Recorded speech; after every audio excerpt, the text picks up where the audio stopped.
My dear students, सो आज के हमारे इस लेक्चर में हम पढ़ने वाले हैं about the various types of intelligence test. And as you all know, हम पढ़े हमारी क्लास 12 साइकोलॉजी से chapter number 1 that is variations in psychological attributes.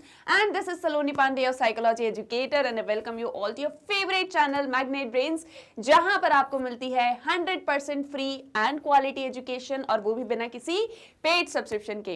इसी के साथ में एक और इम्पॉर्टेंट बात है, मैं आपको बताते हुए आगे बढ़ूं कि मैग्नेट ब्रेन्स के प्लेटफॉर्म पर आपको किंडरगार्टन से लेके क्लास 12th तक के सभी बुक्स एंड ई बुक्स भी अवेलेबल हो रहे हैं। यानी कि यहाँ पर आपको मैग्नेट ब्रेन्स के बुक्स मिलने वाले हैं जिसमें हाई क्वालिटी कंटेंट होने वाला है, और ये बुक्स कुछ कैटेगरीज में डिवाइडेड हैं, जैसे sample paper solution booklets, MCQ books and many more. तो अगर आपको भी बुक चाहिए है तो आपको डिस्क्रिप्शन बॉक्स में एक फॉर्म मिलेगा, आपको उसको फिल करना है एंड देन हमारी टीम जो है वो आपसे कॉन्टेक्ट कर लेगी। ठीक है, तो चलो अब स्टार्ट करते हैं, आगे बढ़ते हैं हमारे इंपॉर्टेंट कॉन्सेप्ट्स में। So as you all know कि हम डिस्कस कर रहे थे कुछ इंटेलिजेंस की थ्योरीज को लेके, and we have discuss the multiple theory, triarchic theory, etcetera etcetera. इसी के साथ में हमने एक बहुत ही इंपॉर्टेंट टॉपिक को डिस्कस करने स्टार्ट किया था कि इंडिविजुअल्स के अंदर डिफरेंसेस होते हैं इंटेलिजेंस को भी लेके। मतलब इंडिविजुअल के अंदर डिफरेंसेस तो हैं, बट इंटेलिजेंस में भी डिफरेंसेस होते हैं। So we have discuss the concept of mental age, chronological age and IQ का एवरेज हमने निकाला, और वेरिएशंस इन इंटेलिजेंस, ये सब कुछ हमने इन डिटेल डिस्कस किया। We have discussed intellectual giftedness. We have also discussed intellectual disability. Is it clear? I hope so आपने यहाँ तक के सारे lectures देखे हैं, और अब तक हमने जितना भी पढ़ा है वो सारा आपको क्लियर है विदाउट एनी डाउट, है ना? डाउट नहीं होना चाहिए कोई भी। ठीक है, कोई भी डाउट है तो कमेंट सेक्शन में बेझिझक पूछो। ठीक है, चलो तो अब स्टार्ट करते हैं। कुछ टाइप्स ऑफ इंटेलिजेंस टेस्ट आपको पता होगा, इसी चैप्टर में हमने प्रीवियस लेक्चर्स के अंदर डिस्कस किया है कि कैसे आप साइकोलॉजिकल एट्रीब्यूट्स को एसेस कर सकते हो। तो there are some of the methods, like आप इंटरव्यू कंडक्ट कर सकते हो, आप ऑब्जर्वेशन कर सकते हो, आप साइकोलॉजिकल टेस्टिंग कर सकते हो, एंड मेनी मोर। उन्हीं में से एक एट्रीब्यूट है इंटेलिजेंस, राइट? हमारे जितने भी साइकोलॉजिकल एट्रीब्यूट्स होते हैं उन्हीं में से एक एट्रीब्यूट होता है इंटेलिजेंस। और इंटेलिजेंस को टेस्ट करने के लिए हम कुछ मेथड्स वगैरह यूज करते हैं। मतलब इंटेलिजेंस टेस्टिंग हमको कैसे करनी है, so there is a formula that is IQ equals MA upon CA multiplied by 100। याद है ऐसा कुछ? हम ऑलरेडी पढ़ चुके हैं। ठीक है, तो इस तरीके से हम इंटेलिजेंस को टेस्ट करते हैं। बट जब भी हम इंटेलिजेंस को टेस्ट करते हैं तो there are some of the types, okay, और इन्हीं टाइप्स को इन डिटेल हम डिस्कस करने वाले हैं हमारे आज के इस लेक्चर में। हम कुछ फ्लो चार्ट्स वगैरह भी बनाएंगे जिसके थ्रू आपके लिए ये लेक्चर और ज़्यादा ईजी हो जाएगा। ठीक है, तो स्टार्ट करते हैं। आई होप सो यहाँ तक जितना मैं बोल रही हूँ आपको सारी चीज़ें क्लियर है, right? Okay, so let's begin. Now, intelligence tests are of several types, and on the basis of administration procedure, they can be categorized as individual और group test। मतलब देखो, आप यहाँ पर individual test होते हैं, और अगर हम बात करें administration के basis पर, तो हम दो तरह के test conduct करते हैं, that is individual test and group test, and this is on the basis of administration or administrative procedure, right? Second we have is verbal or performance test, and this is on the basis of nature of items. यानी कि आप कितने items अपने test के अंदर use कर रहे हो उसके बेसिस पर हम एक वर्बल टेस्ट कंडक्ट करते हैं और एक परफॉर्मेंस टेस्ट कंडक्ट करते हैं। एक वर्बल टेस्ट होता है, एक नॉन वर्बल टेस्ट होता है, राइट? तो इसके बारे में यहाँ पर डिस्कस करेंगे। And then depending upon the extent to which intelligence favors one culture over another, it can be judged as either culture fair or culture biased। मतलब कि अगर हम इंटेलिजेंस टेस्ट को ऐसे देखें कि इंटेलिजेंस जो है वो किसी कल्चर को कितना फेवर करती है या नहीं करती है, that means on the basis of culture we say, on the basis of culture we have culture fair and culture biased test. अब देखो कितने टेस्ट हो गए आपके पास? 1 individual test, 2 group test, 3 verbal test, 4th performance test, 5th culture fair test and 6th culture biased test। Verbal के साथ एक नॉन वर्बल टेस्ट भी होता है। ठीक है, तो अगर मैं उसको भी इंक्लूड कर लूँ तो यू हैव 7 इंटेलिजेंस टेस्ट। अब आपको जो भी टेस्टिंग मेथड यूज़ करनी है या जिस भी तरीके का टाइप आपको यूज़ करना है या जैसा भी डेटा आपके पास में है, उस अकॉर्डिंग आप जो है अपना टेस्ट मतलब यूज़ कर सकते हो, या उस टेस्ट को यूज़ करके आप इंटेलिजेंस लेवल को जज कर सकते हो। क्लियर है? एक फ्लो चार्ट बनाएंगे, उससे सारी चीज़ें क्लियर हो जाएंगी और आगे की चीज़ें समझने में बहुत इजी गोइंग हो जाएगा। और ये चीज़ मैं आपको इसलिए बनवा रही हूँ, टेबल बहुत इंपॉर्टेंट है। बहुत सारे स्टूडेंट्स होंगे शायद जो नोट नहीं करते होंगे। मैं ये बात बहुत टाइम से बोलते आ रही हूँ मेरे स्टूडेंट्स को कि हमेशा नोट्स बनाया करो। मैं हमेशा नोट्स बनवाती हूँ, तो हमेशा आप नोट्स बनाया करो। हो सकता है बहुत सारे स्टूडेंट्स होंगे जो नहीं बनाते होंगे स्टार्टिंग में, बट आई थिंक मैंने अब इतना बार बोल दिया है तो बहुत सारे स्टूडेंट्स बनाने लगे होंगे, बट स्टिल कुछ होते हैं नहीं बनाते हैं। तो मैं उनके लिए बता दूं कि मैं यहाँ पर जितने भी नोट्स बनवाती हूँ, these all are important for your exam point of view. ठीक है, तो मतलब ये चीज़ें ऐसी हैं कि आपके एग्जाम में पूछ ली जाती हैं। तो अगर आप उसको फ्लो चार्ट्स वगैरह के थ्रू शॉर्ट्स में मतलब एक्सप्लेन कर दो ना, तो आप कम वर्ड्स में बहुत सारा लिख सकते हो और बहुत सारे मार्क्स भी आपको मिल सकते हैं।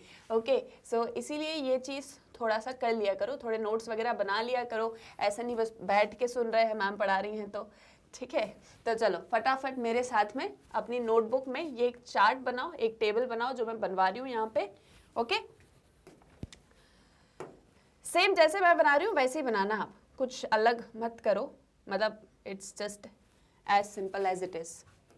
ठीक है, तो सिंपल सी टेबल है, फटाक से बना लेते हैं और फिर क्या करेंगे, फिर इनको एक एक करके एक्सप्लेन करेंगे। ठीक है, जो भी पढ़ रहे हैं उसको एक एक करके एक्सप्लेन करेंगे।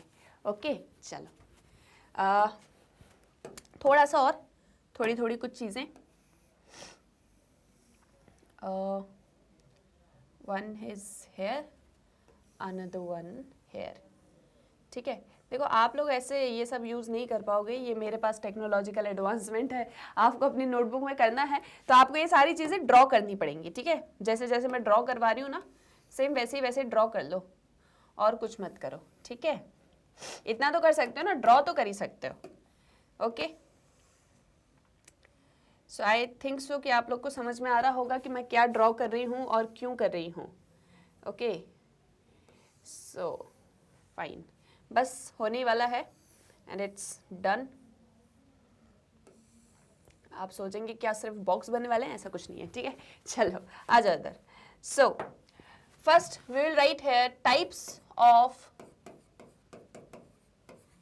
Intelligence test. देखो मेरा बॉक्स पड़ गया है छोटा, आप लोग लिख लेना। ठीक है, types of intelligence test, and we have 3 or 6 types of intelligence based on the basis of 3 factors. Number 1, on the basis of administration. On the basis of administration, right? और एडमिनिस्ट्रेशन के बेसिस पर हमारे पास में कितने test हैं? 2 test हैं। एक कौन सा है? एक है group test and the another one is individual test. Group test और individual test, fine. Second we have is on the basis of number of items used. On the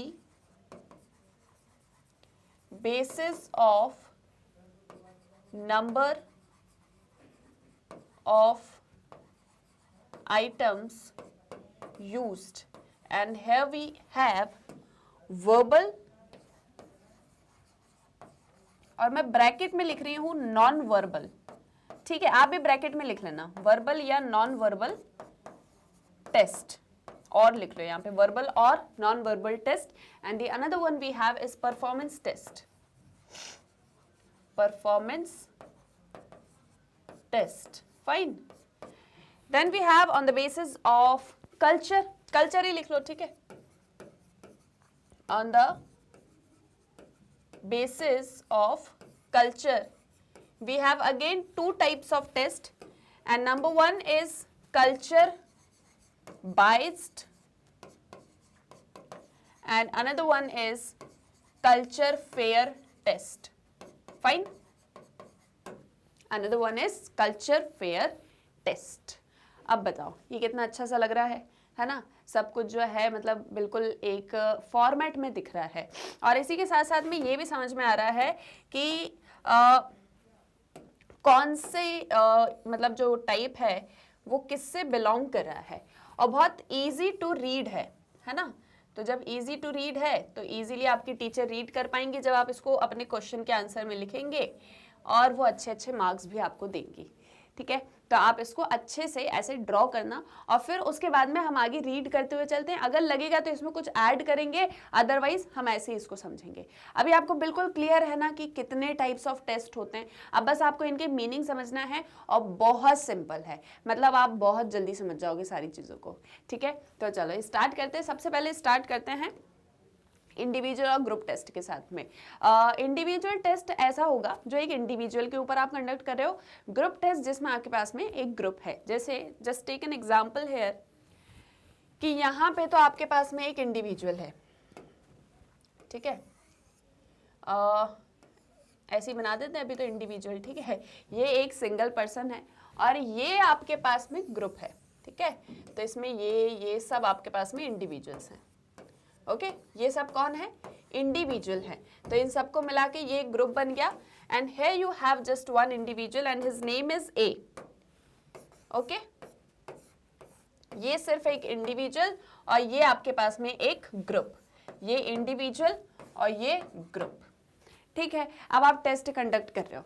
अगर आप किसी, मतलब आप खुद से सोचो ये चीज़, अगर आप किसी इंडिविजुअल के ऊपर टेस्ट कंडक्ट कर रहे हो, उसके इंटेलिजेंस को देखना चाहते हो, तो ऑब्वियस है कि आप एक रिपोर्ट वगैरह तैयार करोगे कि आपको किन किन चीज़ों के ऊपर आपको जो है डेटा कलेक्ट करना है। आपको याद है आपने चैप्टर नंबर 2 क्लास 11th में पढ़ा था, that was based on the methods of inquiry in psychology, या साइकोलॉजी में किस तरह से रिसर्च वगैरह कंडक्ट करते हैं, इस एक चीज़ के ऊपर डेटा बेस्ड था या चैप्टर बेस्ड था। तो इसमें देखो क्या एक चीज़ होती है कि जैसे हम इंडिविजुअल के ऊपर टेस्ट कंडक्ट कर रहे हैं, तो अब हमको उससे क्या क्या डेटा चाहिए है, पहले हम डेटा को कलेक्ट करते हैं। हमेशा जब भी आप रिसर्च करने जा रहे हो तो पहला आपका एक गोल होता है ना कि हम रिसर्च क्यों करने जा रहे हैं, फिर हम उससे रिलेटेड डेटा कलेक्ट करते हैं। अब जैसे आप इंटेलिजेंस टेस्ट कर रहे हो तो आपको पता है कि आप इंटेलिजेंस के बारे में रिसर्च करना चाहते हो, तो आप इस पर्सन से रिलेटेड डेटा कलेक्ट करोगे, राइट। पर डेटा किस वे में क्या कलेक्ट करना है उसके लिए आप एक रिपोर्ट प्रिपेयर करोगे। क्या प्रिपेयर करोगे, रिपोर्ट। ठीक है, इस रिपोर्ट में आपका इस इंडिविजुअल के बारे में सारी चीजें होंगी कि जैसे इसकी क्या लाइकिंग्स हैं, क्या डिसलाइकिंग्स है, इसकी कैसी फीलिंग्स हैं, कैसे इमोशंस है, एक्सेट्रा एक्सेट्रा। उन सारी चीज़ों को आप इस रिपोर्ट में लिख के रखोगे, उससे रिलेटेड फिर आप डेटा कलेक्ट करोगे, फिर आप इससे क्वेश्चन पूछोगे, है ना। डेटा कलेक्ट करने के लिए पहले आप इसकी एक रिपोर्ट बनाओगे, उस रिपोर्ट के बेसिस पर आप डेटा कलेक्ट करोगे, आप इससे क्वेश्चन पूछोगे। जैसे मान लो मैं आपके ऊपर रिसर्च कंडक्ट कर रही हूँ, मैं आपके इंटेलिजेंस को जानना चाह रही हूँ, तो पहले मुझे आपके बारे में सारी चीज़ें पता होनी चाहिए, तो आपको लेके एक रिपोर्ट मैं प्रिपेयर करूंगी, राइट। और फिर इस रिपोर्ट के बेसिस पर मैं आपसे क्वेश्चंस पूछूंगी, मैं आपसे क्वेश्चन पूछूंगी, आप मुझे आंसर दोगे, तब जाके मैं इस डेटा को कलेक्ट कर पाऊंगी, है ना। तो इंडिविजुअल टेस्ट में कुछ इसी तरीके से हम इंटेलिजेंस को टेस्ट करते हैं, राइट। हम जैसे इससे क्वेश्चन पूछेंगे, ये हमको आंसर देगा। अब वो आंसर दो तरीके से दे सकता है, चाहे तो ओरली दे दे और चाहे तो रिटन फॉर्म में दे दे। ठीक है, ये होता है आपका इंडिविजुअल टेस्ट। अब क्योंकि ग्रुप टेस्ट में आपके पास में पार्टिसिपेंट्स बहुत ज्यादा हैं, आप हर एक पर्सन के फीलिंग्स, इमोशंस, इन सारी चीज़ों को नहीं जान सकते, तो हम इसमें जनरली रिपोर्ट प्रिपेयर नहीं करते, है ना। हम डायरेक्टली जो है मतलब एज अ होल अपने ग्रुप को समझ लेते हैं कि हमारे पास में किस तरह के पार्टिसिपेंट्स हैं, कौन कौन हमारे पास में लोग हैं, किस तरह की चीज़ें हमारे पास में हो सकती, क्योंकि जब भी आप अपने पार्टिसिपेंट्स को सिलेक्ट करते हो तो आपको पता होता है ना कि कौन आपके पार्टिसिपेंट होंगे। ये सब आपका क्लास 11th के चैप्टर 2 से रिलेटेड है, रिसर्च। क्योंकि जब हम रिसर्च करने जा रहे होते हैं, टेस्टिंग करने जा रहे होते हैं, तो हमेशा पार्टिसिपेंट्स होंगे, कौन सी मेथड यूज करनी, ये सारी चीज़ें होती हैं, राइट। तो यहाँ पर हम इंटेलिजेंस को टेस्ट कर रहे हैं, तो हमको उससे रिलेटेड हमारे पार्टिसिपेंट्स के बारे में पता है। अब इन जनरल हम इनसे क्वेश्चंस पूछेंगे और ये उनका आंसर ओरल फॉर्म में नहीं दे सकते, क्योंकि अब मान लो किसी के पास में 50 पार्टिसिपेंट्स हैं, तो उनसे क्वेश्चंस पूछ के आंसर लेने में तो पता नहीं कितने दिन लग सकते हैं, कितना टाइम लग सकता है, डिपेंड करता है ना टेस्ट कैसा होने वाला है। तो जनरली हम प्रेफर करते हैं रिटन वे में हमको आंसर्स मिल जाएं। ठीक है, तो ये होता है आपका इंडिविजुअल और ग्रुप टेस्ट। जस्ट इतना सा है, बहुत सिंपल सा कंसेप्ट है। ठीक है, एक बार रीड करके देख लेते हैं, कोई चीज हमसे मिस तो नहीं हो रही है। ओके, सो देखो, an individual intelligence test is one which can be administered to one person at a time, and a group intelligence test can be administered to several persons simultaneously. Individual test require test administrator to establish a report. Individual test में क्या होगा, report establish किया जाएगा। उसमें subject की क्या feelings हैं, moods, expressions, इन सारी चीज़ों के बारे में हम पता करेंगे। ग्रुप टेस्ट के अंदर हम इतना ज़्यादा सब्जेक्ट्स की फीलिंग के साथ में फैमिलियर नहीं होते, अपॉर्चुनिटी ही नहीं मिलती, इतना ज़्यादा हमारे पास में पार्टिसिपेंट्स होते हैं। इंडिविजुअल टेस्ट में आप ओरल रिटन फॉर्म में दोनों में आंसर ले सकते हो, ऑब्जेक्ट्स को मैनिपुलेट भी कर सकते हो, लेकिन ग्रुप टेस्ट में ऐसा नहीं होता। आंसर कैसे मिलेंगे, रिटन फॉर्म में मिलेंगे। जनरली ये मल्टीपल चॉइस फॉर्मेट में भी होता है कि आपने क्वेश्चन दिया, 4 ऑप्शंस दिए, उसमें से वो टिक कर रहे हैं, तो पता चलता है कि इंटेलिजेंस लेवल किस एक तरीके का है। क्लियर, ये आपका फर्स्ट टाइप होता है, that is on the basis of administration, individual test and group test. Clear. अब इसके बाद में नेक्स्ट आते हैं हमारे वर्बल और परफॉर्मेंस टेस्ट, वर्बल और परफॉर्मेंस टेस्ट। ठीक है, तो 3 तरह के टेस्ट हो गए, एक वर्बल हो गया, एक नॉन वर्बल हो गया और एक परफॉर्मेंस हो गया। अगर अभी के लिए परफॉर्मेंस को थोड़ा सा साइडलाइन कर देते हैं और वर्बल नॉन वर्बल की हम बात करें, तो वर्बल नॉन वर्बल का मतलब क्या होता है, वर्बल आप लैंग्वेज का यूज कर रहे हो, बोल के कोई चीज बता रहे हो, नॉन वर्बल लैंग्वेज का कोई यूज नहीं हो रहा है। ठीक है, इतनी बेसिक बात आपको पता है ना कि वर्बल का मतलब क्या होता है, जहां पर आप लैंग्वेज यूज करते हो, आप बोल के बताते हो। नॉन वर्बल आप लैंग्वेज को यूज नहीं कर रहे हो, आप बोल के नहीं बता रहे हो, वर्ड्स यूज नहीं कर रहे हो, and just you are communicating. ठीक है, तो ये होता है आपका वर्बल और नॉन वर्बल। और परफॉर्मेंस टेस्ट थोड़ा सा अलग होता है, वो that is related to the performance of an individual. ठीक है, उसकी बात हम बाद में करेंगे, पहले इस वर्बल और नॉन वर्बल को समझते हैं। ठीक है, अब देखो कोई इंटेलिजेंस टेस्ट पूरी तरह से वर्बल भी हो सकता है, पूरी तरह से नॉन वर्बल भी हो सकता है, पूरी तरह से परफॉर्मेंस बेस्ड भी हो सकता है, या मिक्स ऑफ आइटम्स भी हो सकता है कि थोड़ा सा चीज़ें हमने वर्बल वाली ले ली, थोड़ी सी चीज़ें हमने नॉन वर्बल वाली ले ली। वर्बल टेस्ट में जो भी आपका रिस्पॉन्स है वो आपको या तो बोल के बताना है या रिटन फॉर्म में बताना है ना। देखो 3 चीज़ें हैं, फिर से ये इतना क्लियर है, अब यहाँ पर समझो। एक है वर्बल, ठीक है, एक है आपका नॉन वर्बल और एक है आपका परफॉर्मेंस। ठीक है, वर्बल, नॉन वर्बल और परफॉर्मेंस, राइट। अब देखो वर्बल मैंने आपको कहा वर्ड्स लैंग्वेज यूज, यहाँ पे कोई वर्ड्स लैंग्वेज यूज नहीं हो रहे हैं। तो जब वर्ड्स लैंग्वेज यूज हो रहे हैं तो ऑब्वियस है कि जब हम हमारे पार्टिसिपेंट से कोई भी क्वेश्चन पूछेंगे तो वो हमें कैसे मिलना चाहिए, वर्बल फॉर्म में मिलना चाहिए, यानी कि या तो ओरली हो या फिर रिटन फॉर्म में हो। क्लियर है, कोई टेस्ट पूरी तरह से वर्बल भी हो सकता है, पूरी तरह से नॉन वर्बल भी हो सकता है, पूरी तरह से परफॉर्मेंस टेस्ट भी हो सकता है, कोई टेस्ट इन सबका मिक्सचर भी हो सकता है कि आपने थोड़ा सा उसमें वर्बल कंटेंट लिया, थोड़ा सा नॉन वर्बल लिया, थोड़ा सा परफॉर्मेंस लिया। कैसे, वो अभी आपको लास्ट में समझ में आएगा जब आप तीनों के मीनिंग को समझोगे। ठीक है, तो ये होता है आपका वर्बल टेस्ट। इसीलिए वर्बल टेस्ट को जनरली लिटरेट पीपल के साथ ही कंडक्ट किया जाता है। अब ये एक चीज़ बहुत इंपॉर्टेंट है, ये आपको याद रखनी है, इसके ऊपर एमसीक्यू बन सकता है कि कौन सा टेस्ट है जो लिटरेट पीपल के साथ ही सिर्फ कंडक्ट किया जा सकता है, या वर्बल टेस्ट को हमेशा हम कौन से लोगों पर कंडक्ट करेंगे। तो उसमें आपको ऑप्शन दे सकता है educated person, knowledgeable person, intelligent person, literate person. Clear, तो आपको आंसर पता होना चाहिए literate people.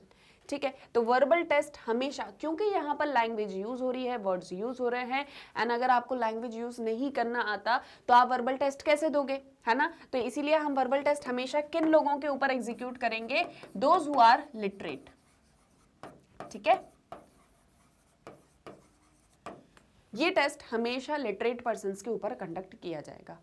Non verbal test को लिटरेट इलिटरेट दोनों के ऊपर कंडक्ट किया जा सकता है। ठीक है, लिटरेट और इलिटरेट, यानी जिनको पढ़ना लिखना आता है, जिनको पढ़ना लिखना नहीं आता, उनके ऊपर भी नॉन वर्बल टेस्ट को कंडक्ट किया जा सकता है। क्यों, क्योंकि इसके अंदर हम पिक्चर्स और इलस्ट्रेशंस को यूज़ करते हैं किसी के इंटेलिजेंस को टेस्ट करने के लिए। इसका एक एग्जाम्पल आप देखो यहाँ पे। ठीक है, आपको ये एक डायग्राम दिख रहा है ना, इस डायग्राम में आपको बीच में एक ऐसे स्पेस दिख रहा है, मतलब ये एक फिगर दिख रहा है, इस फिगर में आपको बीच में स्पेस दिख रहा है। ये आपके पास में 6 ऑप्शंस हैं, आपको बताना है इन 6 में से कौन सा है जो यहाँ पर फिट होगा। ठीक है, बताओ जल्दी से बताओ कौन सा होगा। 1 2 3 4 5 6 कमेंट सेक्शन में लिखो मेरे को कि यहाँ पर कौन सा आइटम है जो कि फिट होने वाला है। ठीक है, and the correct answer here is option 4। ठीक है, ये ऑप्शन जो है वो यहाँ पर बिल्कुल पूरी तरह से फिट होता है। क्यों, कारण क्या है, ये क्यों नहीं होगा, इस तरह के शेप जो है वो हमको यहाँ देखने को मिलते, ये ब्लैंक है, ब्लैंक यहाँ पर कुछ ऐसा है ही नहीं। यहाँ पर हम देखते हैं कि जैसे यहाँ पर इस फिगर में यूज किया है डिजाइन्स वगैरह, वो भी सेम यहाँ पर देखने को मिलता है, बाकी सारे हो ही नहीं सकते, है ना। तो करेक्ट आंसर क्या हो गया, 4। तो अब ये जो एक क्वेश्चन है इसका आंसर एक छोटा सा बच्चा भी दे सकता है जो अभी तक स्कूल ना गया हो, कोई ओल्ड पर्सन भी दे सकता है, लिटरेट पर्सन भी दे सकता है। क्लियर। तो ये होते हैं नॉन वर्बल टेस्ट, जहां पर हम क्या करते हैं, पिक्चर्स, इलस्ट्रेशंस, इन सारी चीजों को यूज करके फिर हम टेस्ट कंडक्ट करते हैं। इसको रेवेंस प्रोग्रेसिव मैट्रिक्स टेस्ट भी कहा जाता है, और नॉन वर्बल टेस्ट का सबसे अच्छा एग्जांपल है रेवेंस प्रोग्रेसिव मैट्रिक्स। याद रखना यहां पर हम क्या यूज कर रहे हैं, पिक्चर्स, इलस्ट्रेशंस। क्या यूज कर रहे हैं, पिक्चर्स और इलस्ट्रेशंस, ठीक है। आप चाहो तो ये सारी चीजें यहाँ पर भी नोट कर सकते हो, मतलब मैंने इसलिए नहीं नोट करी क्योंकि ये ऐसे ही अच्छा लग रहा है ना। मतलब आप अगर इसको ऐसे ही सेम एग्जाम में बनाते हो तो दैट इज गुड इनफ, बाद में थोड़ा थोड़ा एक्सप्लेन कर दो बाकी सबको। कुछ एग्जाम्पल वगैरह लिखना है तो फिर नॉन वर्बल में लिख सकते हो, फिर यहाँ पर 3 कैटेगरी बनाओ, एक वर्बल की बनाओ, एक नॉन वर्बल की बनाओ, एक परफॉर्मेंस की बनाओ, ठीक है। लेकिन हम इसी तरीके से इसको रखेंगे। क्लियर, चलो। सो अब ये आपके नॉन वर्बल टेस्ट का एक बेस्ट एग्जांपल क्या है, ravens progressive matrix that is matrices that is RPM, ठीक है। तो यहाँ पर ब्रैकेट में लिख लो आरपीएम एग्जांपल करके, यहाँ पे लिख लो एग्जांपल आरपीएम, ठीक है। फुल लिखना है तो फुल लिख लो। क्लियर है, यहां तक भी कोई डाउट नहीं है। अब जो नेक्स्ट है आपका दैट इज परफॉर्मेंस टेस्ट। देखो परफॉर्मेंस टेस्ट में क्या एक चीज होती है कि जनरली हम किसी इंडिविजुअल के मतलब we are like manipulating the objects and other materials to perform a task. जैसे कोई डांस परफॉर्मेंस दे रहा है, कोई सिंगिंग परफॉर्मेंस दे रहा है, कोई अपनी स्पीच बोल रहा है, that is all a part of performance. तो जब भी परफॉर्मेंस टेस्ट को कंडक्ट किया जाएगा तो उसमें एक सब्जेक्ट होगा, ठीक है। उस सब्जेक्ट से रिलेटेड हम कुछ चीज़ों को मैनिपुलेट कर देंगे और फिर हम उसकी परफॉर्मेंस को टेस्ट करेंगे। रिटन लैंग्वेज इसमें नेसेसरी नहीं होती है ना, क्योंकि यहाँ पर एक तरीके से हम परफॉर्मेंस को देख रहे हैं। Like for example if I say how better you can dance, है ना, तो वो आप मुझे लिख के नहीं बताओगे, वो आप मुझे परफॉर्म करके बताओगे, ऑब्वियस है। ओके, सो हम यहाँ पर उसी परफॉर्मेंस को टेस्ट कर रहे हैं। इसका एक बेस्ट एग्जांपल है कोर्स ब्लॉक डिजाइन टेस्ट, जिसे केबीडी टेस्ट भी बोला जाता है। क्या बोला जाता है, केबीडी टेस्ट। इस टेस्ट के अंदर देखो क्या एक चीज होती है, जैसे मान लो आप ये टेस्ट कंडक्ट कर रहे हो तो मैं आपको कुछ वुडन ब्लॉक्स दे दूंगी, 5-6 कुछ वुडन ब्लॉक्स दे दूंगी और एक सैंपल दिखा दूंगी कि आपको इन ब्लॉक्स से ऐसा डिजाइन बनाना है। फिर आपसे बोलूंगी अब आप इस डिजाइन को बना के दिखाओ। तो जितनी जल्दी आप बना पाते हो, जितना जल्दी आप परफॉर्म करते हो, जितना अच्छा आप परफॉर्म करते हो, आपका इंटेलिजेंस उतना ज्यादा अच्छा होगा, राइट। तो परफॉर्मेंस टेस्ट के अंदर ये एक चीज देखी जाती है। आपको बोला जाता है कि आप इन ब्लॉक्स को अरेंज करके बताओ, एक डिजाइन आपको बता देंगे इस डिजाइन के अकॉर्डिंग, राइट। इसका एडवांटेज ये होता है कि ये बहुत ही इजीली एडमिनिस्टर किया जा सकता है किसी भी कल्चर के लोगों के ऊपर। ये बहुत इजी सी चीज़ है। Like just take an example, मैं यहाँ पर एक ड्राइंग बना दूँ, है ना, और मैं आपको उससे रिलेटेड एक मतलब क्या बोलते हैं उसको, A3 साइज पेज आपको दे दूं, शीट दे दूं, कलर्स आपको दे दूं, पेंसिल वेंसिल सारी चीजें दे दूं और आपको बोलूं ऐसे बना के दिखाओ मुझे डिजाइन, है ना, तो वो आपकी परफॉर्मेंस को देखा जाएगा यहाँ पर। तो यहाँ रिटन लैंग्वेज की कोई जरूरत नहीं होती, just you have to perform, है ना। तो यहाँ पर आप ब्रैकेट में लिख सकते हो परफॉर्मेंस में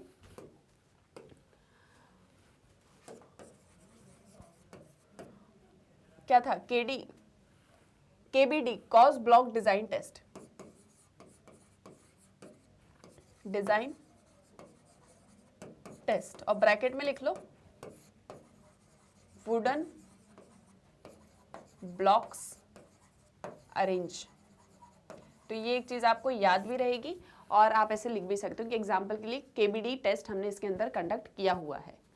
क्लियर। तो ये यहाँ पर आपका सेकेंड वाला पार्ट भी हो गया है, that is on the basis of number of items used. ये देखो आप, ये आपका ग्रुप टेस्ट हो गया, इंडिविजुअल टेस्ट हो गया, वर्बल नॉन वर्बल भी हो गया, परफॉर्मेंस टेस्ट भी हो गया। अब लास्ट हमारा बचा है जो कि है कल्चर वाइज और culture fair test, that is on the basis of culture. यहाँ तक आई होप सो क्लियर, इतने में कोई डाउट नहीं है, ठीक है। मैंने आपको स्टार्टिंग में बोला था बहुत सिंपल सी चीज़ें हैं, आप इजीली समझ पाओगे। तो नेक्स्ट आता है कल्चर फेयर और कल्चर बाइज्ड टेस्ट। देखो इसमें हम मेनली बात करें कल्चर की। हाँ, कल्चर क्या होता है, क्या होता है कल्चर की एक डेफिनेशन क्या होगी, बताएगा कोई मुझे कमेंट सेक्शन के अंदर, जल्दी से बताओ मुझे फटाफट, मतलब टाइप करो कि कल्चर की डेफिनेशन क्या होती है। कुछ भी गलत भी बोलोगे तो चलेगा, ऐसा कुछ नहीं, आपको कोई पनिशमेंट नहीं मिल रही है यहाँ पे। तो आप बोलो, बताओ मुझे कि कल्चर होता क्या है। कभी भी कुछ भी जो भी आपको पता है कल्चर के बारे में, ये मत बोलना कल्चर मतलब संस्कृति, that is the Hindi meaning of culture, ठीक है। तो कल्चर है क्या चीज़, ये एक चीज़ मुझे बताओ आप, ठीक है। इफ आई से in one sentence culture, culture is a way of life, ठीक है। अगर किसी का आंसर इससे रिलेटेड है, गलत है तो भी चलेगा, रहने देना उसको, कमेंट को डिलीट मत करना अपने, ठीक है, चलेगा। आप जो भी बोल रहे हो एटलीस्ट मुझे भी पता होना चाहिए, है ना, कि आपके आंसर्स क्या आ रहे हैं। Okay, so culture is basically a way of life. आप कैसी लाइफ लीड करते हो, आपके कल्चर में हमेशा कुछ नॉर्म्स होते हैं, कुछ प्रिंसिपल्स होते हैं, कुछ वैल्यूज़ होती हैं, बहुत सारी ऐसी चीज़ें होती हैं जिसके थ्रू आप अपनी लाइफ को लीड करते हो। क्लियर? तो हम सभी का कल्चर होता है जो हमको बहुत सारी चीज़ें सिखाता है, राइट। अब देखो अगर हम बात करें कल्चर से रिलेटेड इंटेलिजेंस की, या इंटेलिजेंस का कल्चर में क्या रोल है, तो दो तरह के टेस्ट होते हैं। एक होता है कल्चर फेयर टेस्ट, एक होता है कल्चर बाइस टेस्ट। मैं इसको बिल्कुल बेसिक लैंग्वेज में आपको समझाऊं तो देखो, बहुत बार कुछ ऐसी चीज़ें होती हैं जो सिर्फ हमारे कल्चर में होती हैं, बाकी सभी कल्चर्स में नहीं होती। क्लियर? बहुत बार कुछ ऐसी चीज़ें होती हैं जो सभी कल्चर्स में कॉमन होती हैं, ठीक है, जो सभी कल्चर्स में कॉमन होती हैं। जो चीज़ें सिर्फ आपके कल्चर में है लेकिन दूसरे कल्चर में नहीं है, दैट इज कल्चर बाइज्ड, ठीक है। उसे क्या बोलेंगे? Culture biased. जो चीज़ आपके कल्चर में है और दूसरे भी उसको इजीली समझ सकते हैं, या उनके कल्चर में भी उससे रिलेटेड कुछ ऐसी चीज़ें हैं, so that is called culture fair, ठीक है। यहाँ तक क्लियर है? अब देखो, बहुत सारे ऐसे इंटेलिजेंस टेस्ट होते हैं जो किसी एक कल्चर को लेके बाइज्ड होते हैं। जैसे देखो, आपको एक चीज़ पता है कि साइकोलॉजी वैसे तो बहुत टाइम पहले से इंडिया के अंदर थी, इवन एंशियंट टाइम से ही इंडिया के अंदर प्रेजेंट थी, लेकिन हम सभी ने उसको एज अ डिसिप्लिन कभी एस्टैब्लिश नहीं किया। ज़्यादातर जितने भी चीज़ें हुई हैं पूरे वर्ल्ड में, चाहे किसी भी तरह का टेक्नोलॉजिकल डेवलपमेंट हो, साइंस, टेक्नोलॉजी, अर्बनाइजेशन, एनीथिंग, सारी चीज़ें कहीं ना कहीं यूरोप से ही स्टार्ट हुई, ठीक है। तो चीज़ों में आपको यूरोप डोमिनेशन देखने को मिलता है ना। जैसे इंडिया में कॉलोनियलिज्म था, तो आपको इंडिया की भी बहुत सारी ऐसी चीज़ें हैं जिसमें ब्रिटिशर्स या यूरोपियन इन्फ्लुएंस देखने को मिलेगा, ठीक है। जैसे फॉर एग्जांपल आप अपने खाने पीने के पैटर्न्स देख लो, आप गाड़ी चलाते हो, कौन सी साइड में चलाते हो गाड़ी, आप अपनी लेफ्ट साइड में चलाते हो, राइट साइड में नहीं चलाते हो, तो ये कहीं ना कहीं चीज़ें ब्रिटिशर्स के कल्चर से इन्फ्लुएंस्ड हैं, ठीक है। तो ब्रिटिशर्स कहूँ या पूरे यूरोपियंस कहूँ, हमेशा से वो अपना इन्फ्लुएंस बनाना चाहते थे हर एक जगह पर, है ना, वो जो कॉलोनियलिज्म उनका चल रहा था उसके थ्रू। अब देखो, जैसे यहाँ से ही सारे कंसेप्ट्स फिर धीरे धीरे करके निकल के आते हैं। तो अमेरिकन्स, यूरोपियंस वगैरह जो हैं वो कुछ अपने urban middle class cultural ethos बनाते हैं, है ना, कि जैसे एक सिंपल सा एग्जांपल ले लें कि ड्रेसिंग सेंस आपका कैसा होना चाहिए, या लैंग्वेज का एग्जांपल ले लेते हैं, ठीक है। Just take an example, French language ले लें, ठीक है, एग्जांपल ले लेते हैं फ्रेंच लैंग्वेज का। ओके, अब ये फ्रेंच लैंग्वेज है, ये क्या पूरे वर्ल्ड में सबको आती है? नहीं आती, सिर्फ फ्रेंच स्पीकिंग पीपल को आती है। थोड़ा बहुत किसी ने सीखा होगा तो उन्हें आती होगी, बट बहुत ज़्यादा पॉपुलेशन को नहीं आती। तो कुछ ऐसे कल्चर्स जो सिर्फ और सिर्फ फ्रांस में होते होंगे, वो सिर्फ इन्हीं लोगों को आते होंगे, बाकी सबको नहीं आते होंगे, है ना। जैसे अगर हम बात करें हिंदी की, हिंदी इंडिया में लोगों को आती है, जो लोग इंडिया से बाहर गए हैं उन्हें आती है। क्या पूरे वर्ल्ड में लोगों को हिंदी आती है? नहीं आती। तो बहुत से ऐसे चीज़ें होती हैं जो सिर्फ किसी एक कल्चर में होती हैं, बाकी कल्चर्स में नहीं होती, ठीक है। तो जब भी जैसे कोई टेस्ट आप कंडक्ट कर रहे हो अमेरिकन या यूरोपियन पीपल्स के ऊपर, तो वो उस टेस्ट को पास कर जाएंगे, लेकिन बाकी उस टेस्ट को नहीं समझ पाएंगे, that is something called as culture biased. The items do not respect the cultural perspective of Asia and Africa. जैसे कि मैं आपको बता रही हूँ कि अमेरिका के जो लोग थे या लैटिन अमेरिका या यूरोप वगैरह के जो लोग थे, वो जनरली मिडिल क्लास के क्या ईथोस होने चाहिए, आप अर्बन फैमिली में हो तो क्या ईथोस होने चाहिए, फैमिली कैसी होनी चाहिए, खाना कैसा खाना चाहिए, बैठना कैसे चाहिए, इन चीज़ों की बात करते थे। क्या वो सेम चीज़ इंडिया के अंदर कंसेप्ट था या मतलब पहले से था? नहीं था। वो ग्लोबलाइजेशन वगैरह के बाद में सारी चीज़ें मिक्सिंग होना स्टार्ट हुई, बट उसके पहले इंडिया या एशिया की हम बात करें तो वेस्टर्न कल्चर हमारे यहाँ पर नहीं था, है ना। हमारा कल्चर बिल्कुल अलग था, एशिया का कल्चर अलग है, आप देखोगे तो कुछ नॉर्म्स होते हैं इन टेस्ट के लिए जो कि मतलब वेस्टर्न कल्चरल ग्रुप से लिए जाते हैं। It is nearly impossible to design a test that can be applied equally meaningfully in all cultures. So psychologists have tried to develop tests that are culture fair or culturally appropriate. That is one that does not discriminate against individuals belonging to different cultures. तो ऐसा हमेशा ये चीज़ें रही हैं कि जो चीज़ किसी एक कल्चर में है तो दूसरे कल्चर में नहीं है। तो उन्होंने कहा कि अगर ऐसी चीज़ें चलेंगी तो हम कभी भी जो है मतलब ऐसी कोई टेस्ट डिज़ाइन ही नहीं कर पाएंगे जो सभी कल्चर्स के ऊपर एप्लीकेबल हो। तो फिर साइकोलॉजिस्ट ने स्टडी करना स्टार्ट किया। उन्होंने कहा ऐसे कैसे हो सकता है, तो फिर उन्होंने स्टडी करना स्टार्ट किया कि कोई ऐसी चीज़ जो हर एक कल्चर के अंदर हमको देखने को मिलती हो, जो कि कल्चरली फेयर हो, जो इंडिविजुअल्स के बीच में किसी तरह का कोई डिस्क्रिमिनेशन नहीं करती हो। तो ऐसे जो टेस्ट होते हैं जहाँ पर they assess experiences common to all cultures और have questions in which language usage is not required, non-verbal and performance test help reduce the cultural bias usually associated with verbal test. तो देखो इसमें ये एक चीज़ कही जा रही है कि जनरली कुछ ऐसे टेस्ट होते हैं जो सिर्फ कुछ ही कल्चर्स के अंदर हैं, तो those are the culture biased test. उसको आप क्या बोलोगे? उसको आप क्या बोलोगे? Culture biased test. कुछ ऐसे टेस्ट हैं जो कल्चरली फेयर हैं, जो हर एक जगह हमको देखने को मिलते हैं, तो those are the culture fair test. तो साइकोलॉजिस्ट फाइनली इसे कंक्लूजन पर पहुंचते हैं अपनी रिसर्च स्टडी करके कि जो नॉन वर्बल और परफॉर्मेंस टेस्ट है, इसको ना आप 3 कैटेगरीज में ही डिवाइड कर लो, ठीक है। या इसको मतलब अभी आपने 2 में किया होगा ना, इसको 3 कैटेगरीज में ही डिवाइड कर लो आप, तो थोड़ा सा और बेटर हो जाएगा आपके लिए समझना, ठीक है। ये हो गया आपका 1, ये 2 और ये यहाँ पे 3, ठीक। तो ये हो गया आपका वर्बल टेस्ट, ठीक है। Then non verbal test and then performance test.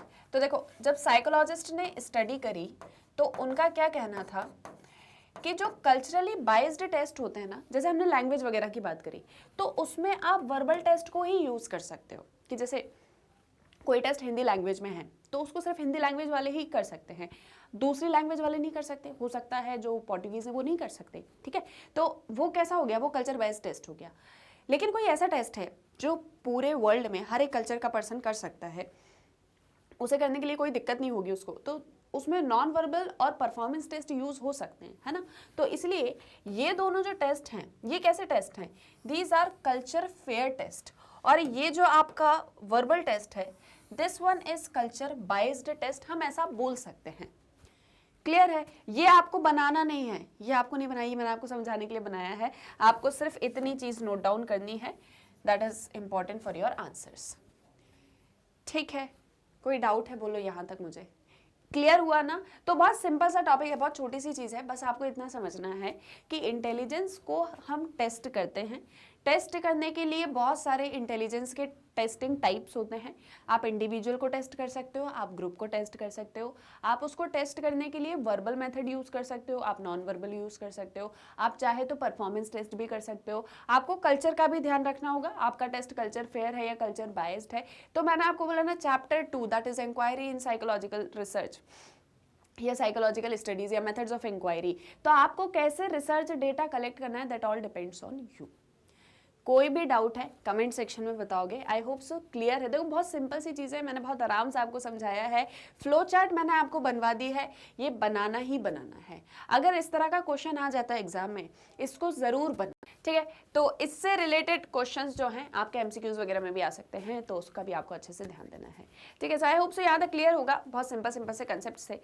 अब इसी में एक और बहुत इंपॉर्टेंट कंसेप्ट है and that is intelligence testing in India, यानी कि इंडिया के अंदर इंटेलिजेंस टेस्टिंग कैसे की जाती है। तो हम कल्चर फेयर और कल्चर बेस्ड पढ़ रहे थे ना, उसी को थोड़ा सा कंटिन्यू करेंगे और इंडिया के अंदर कैसे इंटेलिजेंस को टेस्ट किया जाता है ये एक चीज समझेंगे। तो देखो कुछ रिसर्चेस वगैरह हुई हैं, जैसे कि SM मोहसिन, इन्होंने एक इंटेलिजेंस टेस्ट हिंदी में मतलब कंस्ट्रक्ट करने की कोशिश करी थी 1930s में, ठीक है।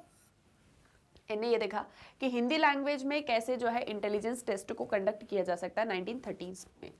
इसके बाद में CH राइज, ओके, ये जो है ये बिनेट के ही टेस्ट को थोड़ा सा स्टैंडर्डाइज करते हैं और उसको उर्दू और पंजाबी में कैसे टेस्ट वगैरह कंडक्ट किया जाता है इसको समझने की कोशिश करते हैं।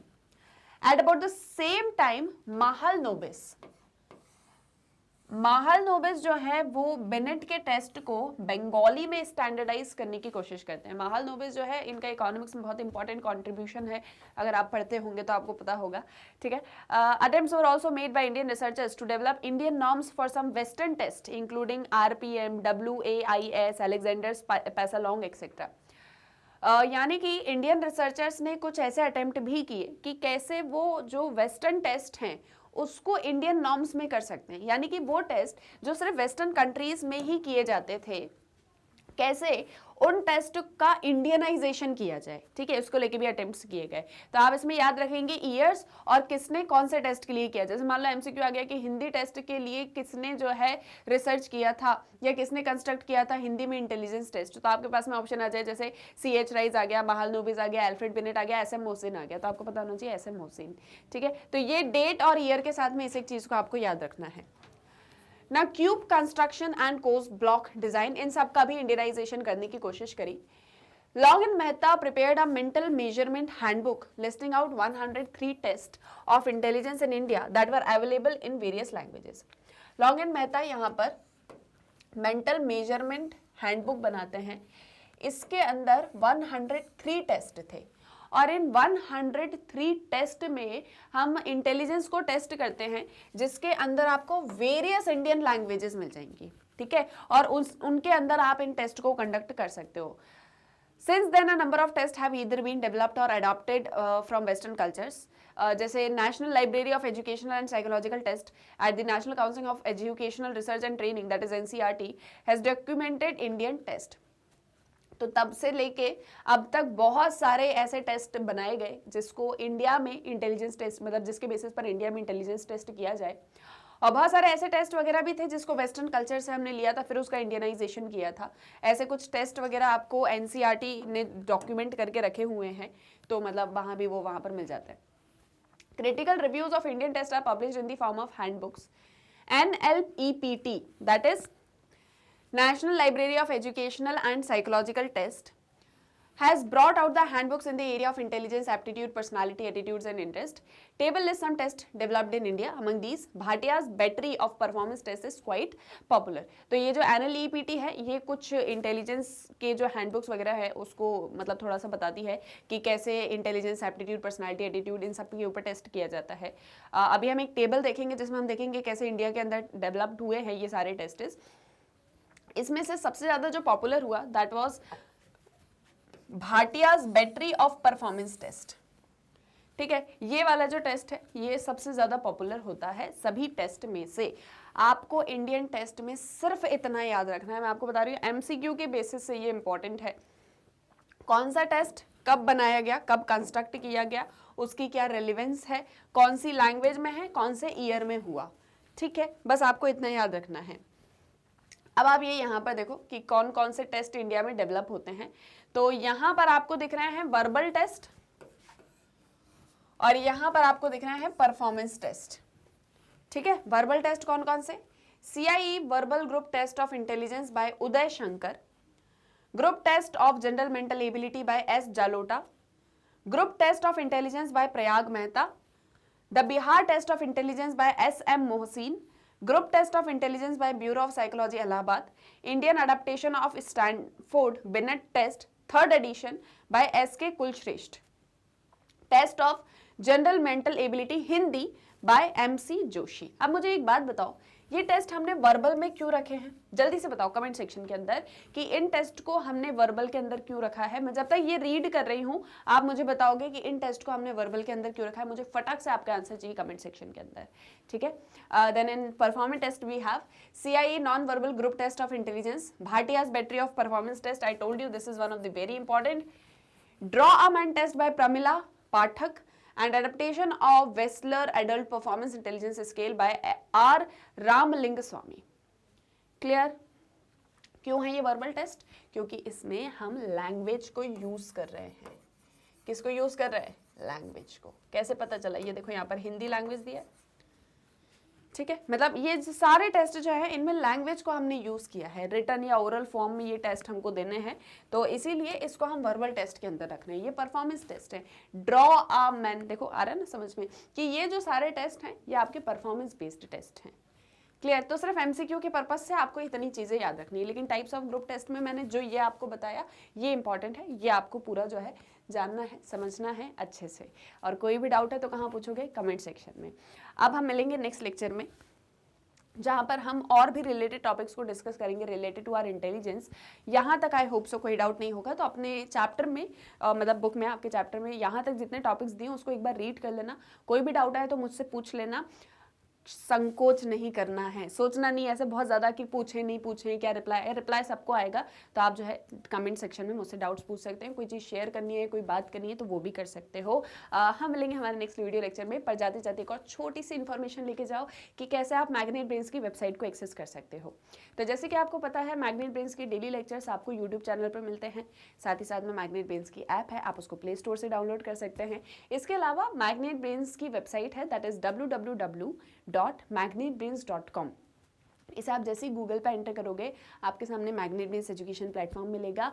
यहाँ पर आपको हाई क्वालिटी एजुकेशन मिलेगी बेस्ट टीचर्स के साथ में, हमारे टॉपर्स भी हैं और साथ ही साथ में सारे टॉप कोर्सेज भी। तो यहाँ पर आपको जैसे आप देख पा रहे हैं CBSE, Hindi medium, English medium, UPSC, NTSC, Olympiad, CUET, IIT, JEE NEET सब आपको मिलेगा, सब फ्री ऑफ कॉस्ट है। आप बहुत ईजिली एक्सेस कर सकते हो। वॉच नाउ पे क्लिक करोगे, कोर्स पे, क्लास पे, सब्जेक्ट पे, तो आपको एक सीक्वेंशियल ऑर्डर में सारे लेक्चर्स मिल जाएंगे। आप मैग्नेट ब्रेन्स को सोशल मीडिया नेटवर्किंग साइट्स जैसे इंस्टाग्राम, फेसबुक, ट्विटर पर भी एक्सेस कर सकते हो और सब कुछ फ्री ऑफ कॉस्ट है। आपको 2 लेक्चर्स देखने के बाद में हम कोई कूपन नहीं बेचेंगे, ना ही आपसे कोई पेमेंट लेंगे, ना ही कोई paid subscription, everything is free of cost. और एक और मैं आपको बहुत इंपॉर्टेंट बात बता देती हूँ कि मैग्नेट ब्रेन्स के प्लेटफॉर्म पर किंडरगार्टन से लेकर 12th क्लास तक के बुक्स भी अवेलेबल हम करवा रहे हैं। यानी कि यहाँ पर आपको किंडरगार्टन से लेकर क्लास 12th तक के मैग्नेट ब्रेन्स बुक मिलेंगे, जिसमें कुछ कैटेगरीज हैं जैसे sample question paper, solution booklet, MCQ booklets, theory books etcetera etcetera. तो आप उसको बहुत ईजिली एक्सेस कर सकते हो। इसमें हाई क्वालिटी कंटेंट है, आपको बहुत ज़्यादा अपनी स्टडीज़ में हेल्प करेंगे ये सारी बुक्स वगैरह। तो आपको भी अगर बुक्स चाहिए है तो डिस्क्रिप्शन में आपको एक फॉर्म मिलेगा, आप उसको फिल आउट कर देना, फिर हमारी टीम आपसे कांटेक्ट कर लेगी। और अपने फ्रेंड्स और रिलेटिव्स को भी मैग्नेट ब्रेन्स के बारे में बताना, ताकि वो भी 100% फ्री एंड क्वालिटी एजुकेशन को एक्सेस कर सके, और वो भी बिना किसी पेड सब्सक्रिप्शन के। सो आई होप सो सारी चीजें क्लियर हैं और वीडियो पसंद आया है तो जल्दी से कर दो इसको लाइक, शेयर एंड सब्सक्राइब। हम मिलेंगे हमारे नेक्स्ट वीडियो लेक्चर में। Thank you very much and for more updates stay tuned with magnet.